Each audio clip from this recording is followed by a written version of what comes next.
قال لها أين الله اللہ کے نبی صلی اللہ علیہ وسلم نے پہلا کوشچن اس سے کیا اللہ کہاں ہے؟ قالت فی السماء، اس نے کہا آسمان پر۔ قال من انا، دوسرا سوال میں کون ہوں؟ قالت انت رسول اللہ، اس نے کہا آپ اللہ کے رسول ہیں۔ قال اعتقها فانها مؤمنہ، آپ نے کہا اس کو آزاد کر دو وہ مومنہ ہے۔ دو سوال میں فیصلہ ختم۔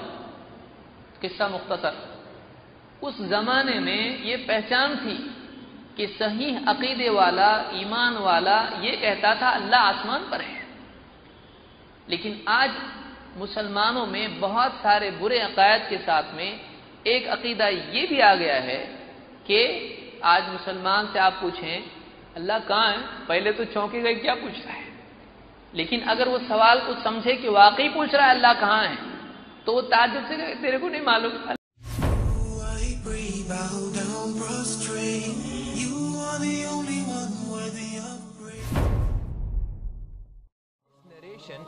Has been mentioned with different words. In some narrations, Man Rabbuk, who is your Lord? In some narrations, Prophet asked, Ain Allah, where is Allah? In some narration, Prophet sallallahu alaihi wasallam asked, Atashhadina Allah ilaha illallah. If this was part of Aqidah, then why did Imam Muslim rahmatullahi alayhi mention this hadith in the chapter of Salah? And he didn't mention in Iman. None of the muhaddithun who have done commentary on this hadith have said that this hadith is related with Aqidah. Imam Bukhari rahmatullah alayhi madhab is that for aqaid, for issues related with Iman, you need khabri mutawatir. This hadith of Imam Muslim rahimahullah is also khabri wahid. Bismillahir Rahmanir Rahim. Innal hamdalillahi nahmaduhu wa nusalli wa nusallim ala rasulihil kareem, amma ba'd. My dear respected brothers and elders and sisters and honorable listeners, today the mas'ala and the issue which we would like to discuss is regarding the question Ain Allah. There's a great misconception and confusion between the youth whether this question Ain Allah, where is Allah, is this question part of Aqidah? Is it related to Imaniyat? Is it related to the creed? This is what we like to discuss today. But before going into the actual discussion, I would like to mention a few points as introduction. Number one, there is a consensus of the scholars that we can derive aqaid issues from khabri mutawatir. We can derive aqaid issues from khabri mutawatir. Aqaid issues, those issues that are related with Iman, Aqaid and Creed, we can derive those from Khabri Mutawatir. Now what is Khabri Mutawatir? Khabri Mutawatir is that hadith that in the first three golden eras, the time of the Sahaba, the Tabi'een and Taba Tabi'een, such a large group of people have been transmitting that hadith that to imagine that all those people lied is impossible. Such a large group of people have been narrating and relating that hadith that to imagine that they all have lied and have all agreed upon lying is impossible. This is the ta'rif and definition of khabr mutawatir. Everyone agrees, all the scholars agree that we can derive aqaid issues from khabr mutawatir. Now there is a general ikhtilaf, a general dispute regarding khabr wahid. What is khabr wahid? Khabr wahid is that hadith that in the first three golden eras, in the time of the Sahaba, the Tabi'een and the Taba Tabi'een, there were only one or two narrators who have transmitted and narrated that hadith, and their number didn't reach the number of mutawatir. This is khabr wahid.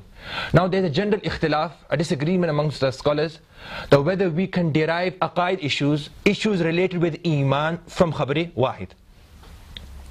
This I have in front of me Fathul Bari of Hafiz ibn Hajar Asqalani, a commentary of Sahih Bukhari. In volume 13, page 410, Hafiz ibn Hajar Asqalani mentions that Imam Bukhari rahmatullahi alayhi in Kitab al-Tawheed, every time he has mentioned an aqidah related with the sifat of Allah subhanahu wa ta'ala or anything else, he has also mentioned a Quran ayat. He has also mentioned a Quran verse to indicate that Imam Bukhari rahmatullah alayhi madhab is that for aqaid, for issues related with iman, you need khabr mutawatir, because the Quran is mutawatir. The Quran is mutawatir. So the Quran is mutawatir. So Imam Bukhari rahmatullahi alayhi has mentioned a Quran verse with each aqidah, indicating that you need khabari mutawatir for aqaid. You need mutawatir, like the Quran is mutawatir. This is the madhab and the belief of Imam Bukhari rahimahullah, like Hafiz ibn Hajar has mentioned. But like I mentioned in the beginning, there is a general dispute between the scholars.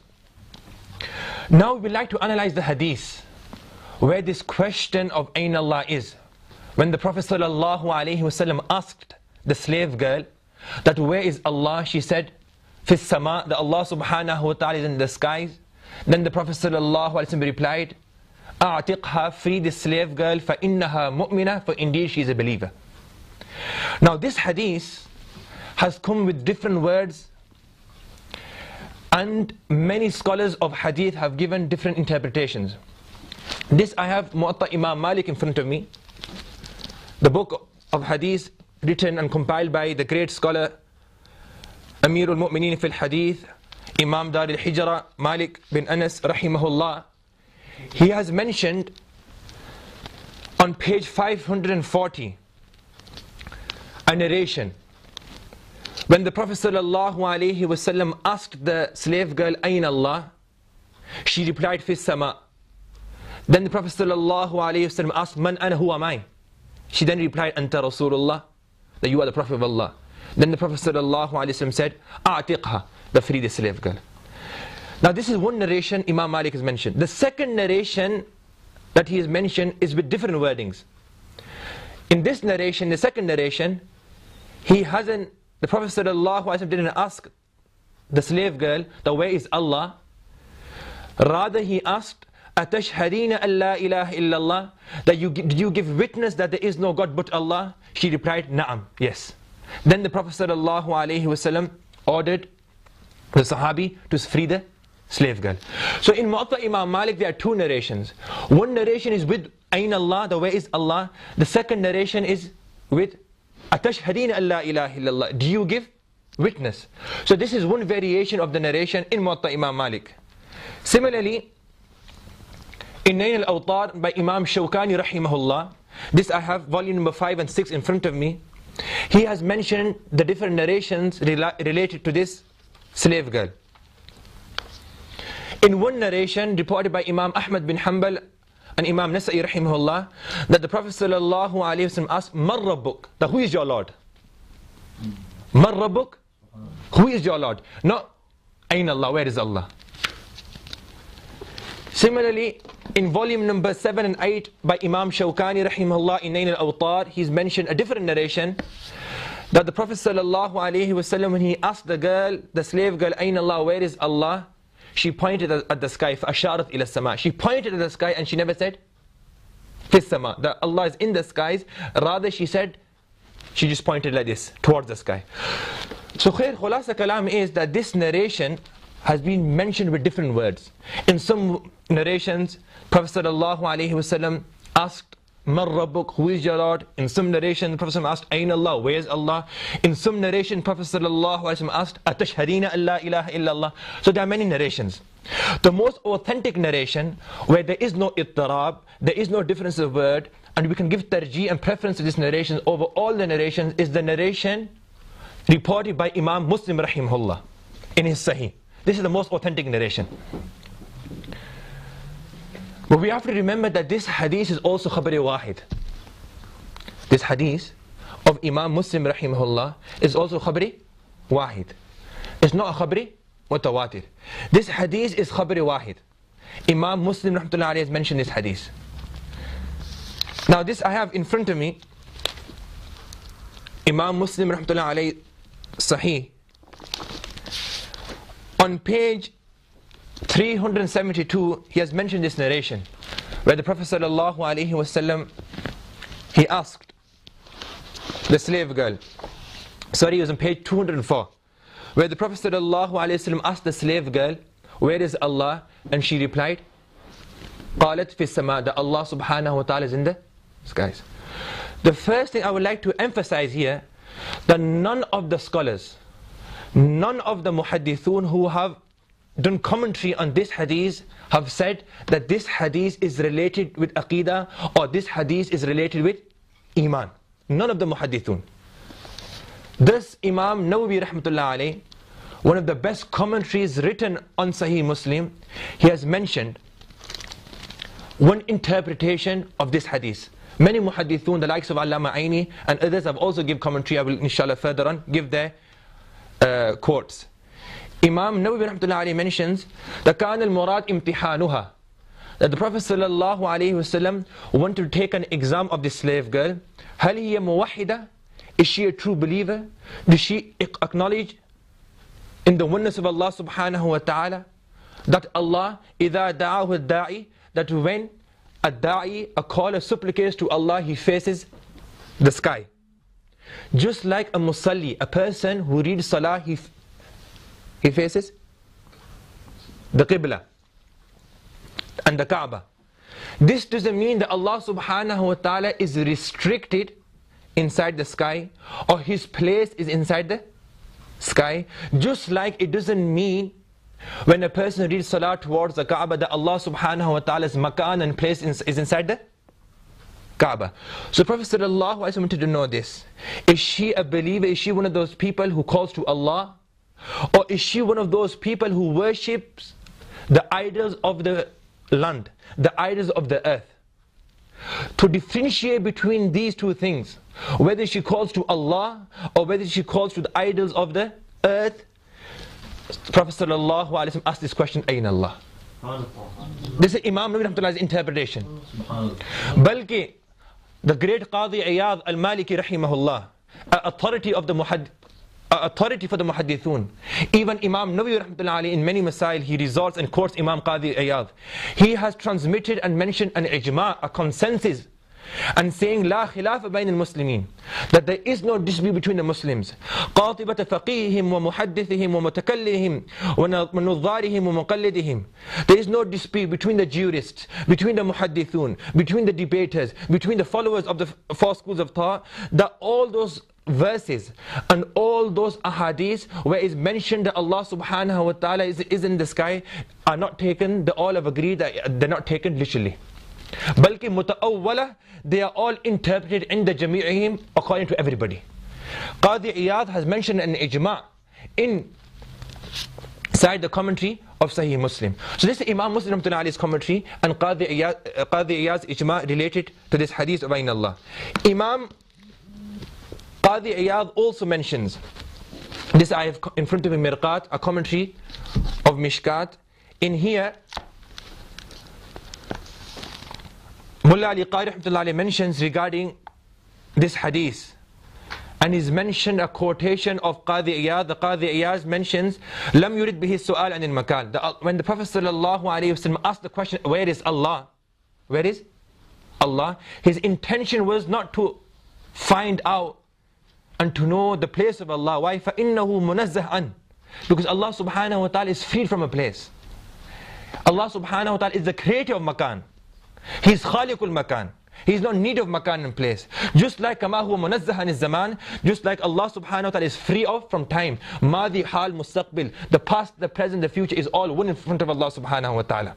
Allah subhanahu wa ta'ala is not in need of makan. Neither is in need of zaman. But the Prophet sallallahu alaihi wasallam want to find out whether this woman, this slave girl, she is a muwahhida or mushrika, whether she is a believer or a disbeliever, because in those days the kuffar, they used to worship idols that were on earth and they used to call towards them. So to differentiate between this, whether she calls towards Allah or whether she calls towards the idols of the earth, this question was asked. This commentary can be found by Qadi Iyaz in Mirqat. Moving on further, Imam Qurtubi rahmatullahi alayhi and Imam Baydawi rahimahullah have also mentioned the same thing in the commentary of this hadith. Also, I have this commentary in front of me, Sahih Muslim commentary by Imam Muhammad bin Khalifa, Ikmal al-Muallim.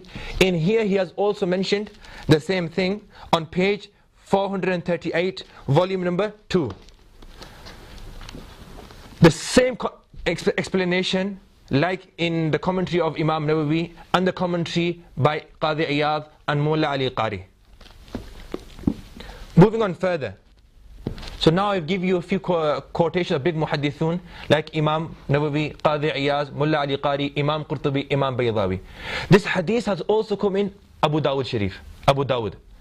In Abu Dawud, same hadith as Muslim. One of the great commentaries of Abu Dawud is Ma'alim al-Sunan by Allama Khattabi rahimahullah. He mentions inside this hadith that this question of Prophet sallallahu alaihi wasallam wasn't a question related with Iman or Aqidah, balki the Prophet sallallahu alaihi wasallam wanted to know a sign, whether she is a believer or a disbeliever, a sign.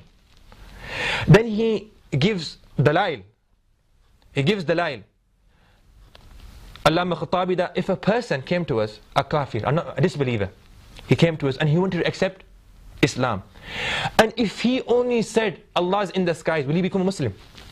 He will become Muslim. Because it's not even part of Iman. But if he wants to become a Muslim, he has to say the kalima.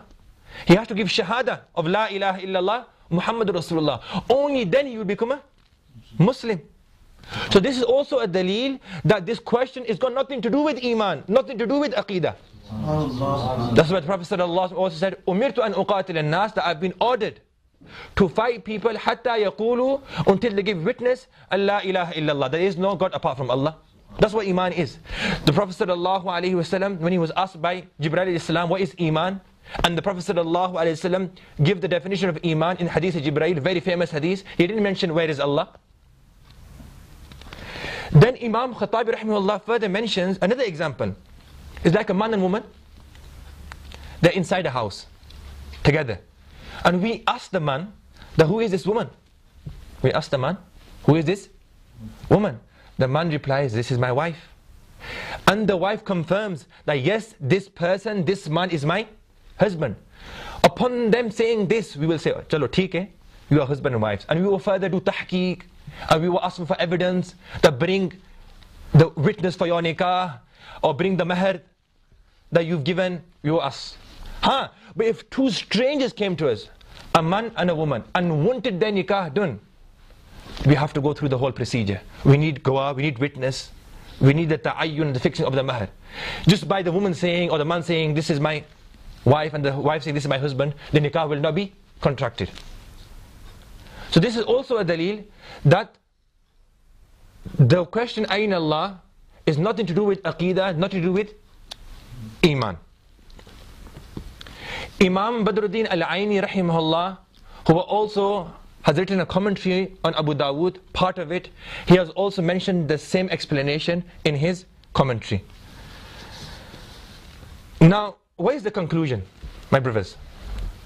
The conclusion is that this question of Ayn Allah, where is Allah, is nothing to do with Aqidah. Nothing to do with Aqidah. It is not related with Aqidah, neither is it related with Iman or Creed. And this hadith has been interpreted by many muhaddithun, the likes of Imam Nawawi, the likes of Imam Qurtubi, the likes of Qadi Iyad, the likes of Mullah Ali Qari, the likes of Imam Baydawi, the likes of Allama Khattabi, the likes of Badruddin Al-Aini, rahimahumullah. So this hadith is interpreted. First, I've mentioned that a khabir wahid is very difficult to even extract aqaid issues. The likes of Imam Bukhari don't agree. But then that hadith which is interpreted, how can we possibly derive aqaid issues? And none of the muhaddithun have said this question is related with aqidah. Balki Imam Dhahabi rahimahullah, many of the people, brothers, they use Imam Dhahabi rahmatullah alayhi's book of Al-Arsh. Even Imam Dhahabi rahimahullah in his book, after mentioning those narrations of Ayn Allah, he's come to a conclusion that from these narrations we can derive that the question and the issue of where is Allah is permissible. It is permissible. It's permissible to ask the question. The maximum we can say about this issue, that the question Ayn Allah is permissible. Jaiz. Now what is jaiz? Permissible is something that if you do, you will get reward. If you do, you will get reward. And if you leave out, you will not get sin. This is permissible. Many things are permissible. For example, Just an example. Eating an apple after Zuhr Salah is permissible. Eating an apple after Zuhr Salah is permissible, jais. Now if someone says, no, eating an apple after Zuhr Salah is farz. It's part of Aqidah. It is farz. What is Aqidah? Aqidah is something that's farz. Aqidah is something that is farz. And he goes around telling people that Hazrat, you eat apple. You eat apple after Zuhr Salah. Why do you eat apple after Zuhr Salah? This person is nothing but a fitna baz. The Prophet ﷺ, he did ask this question, and this question is in Muslim Sharif. But something that is permissible and established from the Prophet ﷺ, and the muhaddithun who knew regarding the hadith much better than us, they have clearly stated it is not related with Aqidah and Iman, and it's something only jais. Why are we giving it such importance? Because this is a bid'ah. Some people object, na'udhu billah, brother, if this is a bid'ah, then you're saying Prophet ﷺ did bid'ah. No. The Prophet ﷺ asked this question, but he didn't ask with the intention of Aqidah or Iman. And bid'ah, what is bid'ah? What is innovation? It's not just to add something new within deen. The scholars have clearly stated that bid'ah is also that something that's already established to cause any increase or deficiency within that is also bid'ah. Something that's farz, to put it down to sunnah, is bid'ah. Something that's sunnah, to put it to farz, is bid'ah. This is also bid'ah innovation. So something that is only jais, according to Imam Dhahabi, the max we can say is jais. But if there is a chance of fitna, then it might not even be jais. Allahu A'lam. But for the sake of the argument, if we accept this, the max we can say is jais, permissible. Now to make something jais into Aqidah, this is bid'ah and is innovation. And one other evidence I would like to give before I conclude, that if this question of Ayn Allah and the answer of Fis Sama, if this was part of Aqidah, then why did Imam Muslim rahmatullahi alayhi mention this hadith in the chapter of Salah? And he didn't mention it in Iman. Someone might object that no, Imam Nawawi rahmatullahi alayhi he was the one that put the chapters on later. Okay, fine. Imam Nawawi rahmatullahi alayhi, he put the chapters on later. But even then, if we only read the Muslim ahadith, this hadith where he has come, all the hadiths before and all the hadiths after are all related with Salah. All the ahadith. The hadiths before, many ahadith before Ayn Allah, and the many of the ahadith after Ayn Allah, they are all related with Salah. Why didn't Imam Muslim rahimahullah put this hadith in the first chapter where he has mentioned all the narration about Iman? Nowhere in the chapter of Iman did Imam Muslim rahmatullahi alayhi mention this hadith Ayn Allah. So this himself, Imam Muslim is trying to tell us, the Hazrat, listen, this question of Ayn Allah and this answer of Fis Sama is not to do with Iman and Aqidah. If it was, I would mention it in that chapter and not in this chapter. May Allah subhanahu wa ta'ala give us all the true understanding of Iman. Wa akhiru da'wana alhamdulillahi rabbil alameen. حامل القرآن يا حامل القرآن يا حامل